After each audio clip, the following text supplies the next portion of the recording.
7 d'un coup comme le petit tailleur. Jean-Sébastien Fernandez arrive, il va nous parler de 7 disciplines sportives, pas moins ce matin.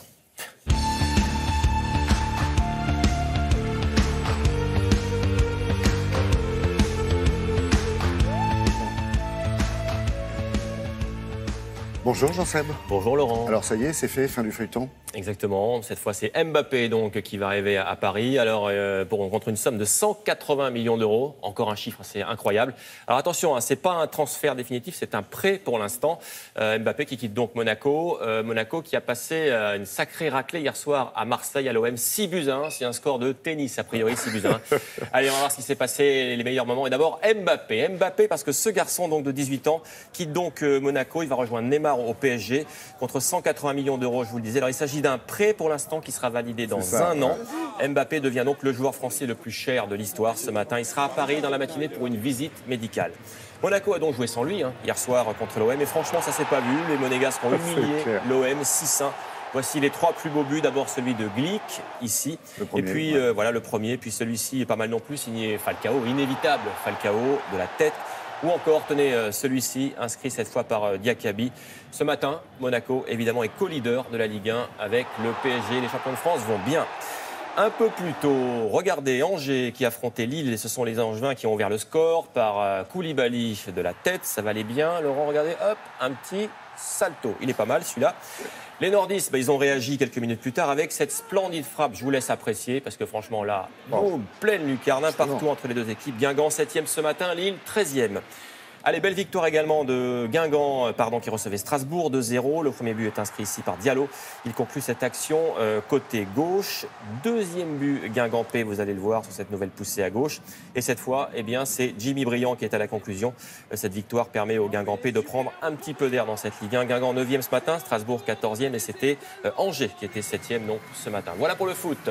Alors, on continue de jouer à la baballe, mais on va parler volley. Alors, du volleyball, effectivement, avec hier soir la première victoire des Bleus dans le championnat d'Europe. Ça, c'est pas mal. C'était contre les Pays-Bas. C'est pas mal parce qu'ils avaient raté leur match d'ouverture. Ils avaient perdu. Ils ont gagné, donc, hier, mais ça a été chaud. Voilà pourquoi les images. Les Bleus en rouge, ici, ont sauvé 4 balles de match hier soir. Rien que ça. En voici une, donc, bien contrée par Ngapet. Voilà, contrée ici. Ngapet content sur ce coup-là, et on le comprend. Et au final, donc, la France qui s'est imposée 3-7-2 sur ce dernier point. La qualification, elle va jouer ce soir contre la Turquie.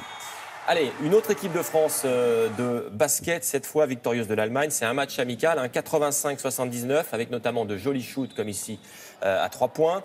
La France qui est en confiance avant l'Euro qui débute le 31 août prochain. Ils ont exactement, tout gagné, ils ont tout gagné pour l'instant justement. Invaincu, 4 matchs, 4 victoires. Je rappelle que les Bleus iront à l'Euro sans Tony Parker qui lui est désormais retraité. C'est clair. Les Français donc regardez encore particulièrement adroits hier soir à 3 points. Allez, du rugby à présent avec Toulon-Pau, c'était hier en fin d'après-midi, là c'est le top 14. Les Toulonnais ont largement dominé les Palois en inscrivant notamment 4 essais. C'était le dernier ici inscrit par Chris Ashton. Score final 41-14 pour Toulon qui est ce matin 2e du top 14 derrière Montpellier. Et on revoit donc 7 essais toulonnais. Allez, une image encore de la Vuelta avec le sans faute de Christopher Froome dans l'école espagnole. Le coureur de la Sky qui s'était échappé à 1 km de l'arrivée. Il s'est imposé dans l'ascension finale du Col del Sol après 174 km de course.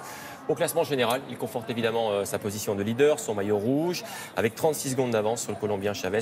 Pas de Français dans le top 10. Ils sont loin les Français. En revanche, il y en avait en F1. C'était chaud. La F1 avec 2 pilotes de F1 qui ne vont pas passer leurs vacances ensemble a priori. Non, ça c'est clair. Il s'agit de 2 équipiers, le Français Esteban Ocon, le Mexicain Sergio Pérez. Et figurez-vous que hier soir en Belgique, ils n'étaient pas vraiment équipiers sur la piste. Regardez ce qui s'est passé. D'ailleurs, après le départ, tout de suite, le Mexicain, regardez, il va tasser le Français ici. Regardez, contre le mur, boum. Alors ça, c'est quand même très dangereux. Et puis 29e tour, là on est à 250 km/h quand même, c'est encore plus chaud. Pérez va encore tasser Ocon ici. C'est carrément inadmissible, c'est dangereux. D'ailleurs, le Français a déclaré après la course qu'il avait risqué sa vie sur ce coup-là. Il n'est pas content du tout. On ne fait pas ça à 300 km/h. Exactement, il va y avoir explication dans l'équipe. Et puis, dernière image de VTT, coup de chapeau à la Française Myriam Nicole. Elle vient de remporter en Italie la Coupe du Monde de descente. C'était la dernière étape de la saison à Val di Sole. Elle a 27 ans, la Montpelliéraine, et elle s'est classée donc 2e de cette course et a décroché pour la première fois de sa carrière une couronne mondiale. Bravo donc à Myriam Nicole. Je suis toujours épaté par ces circuits de descente. C'est très déjà dangereux. magnifique et en même temps assez impressionnant. Exactement. Merci Jean-Seb. Merci Laurent. Bonne semaine, Merci. à très vite.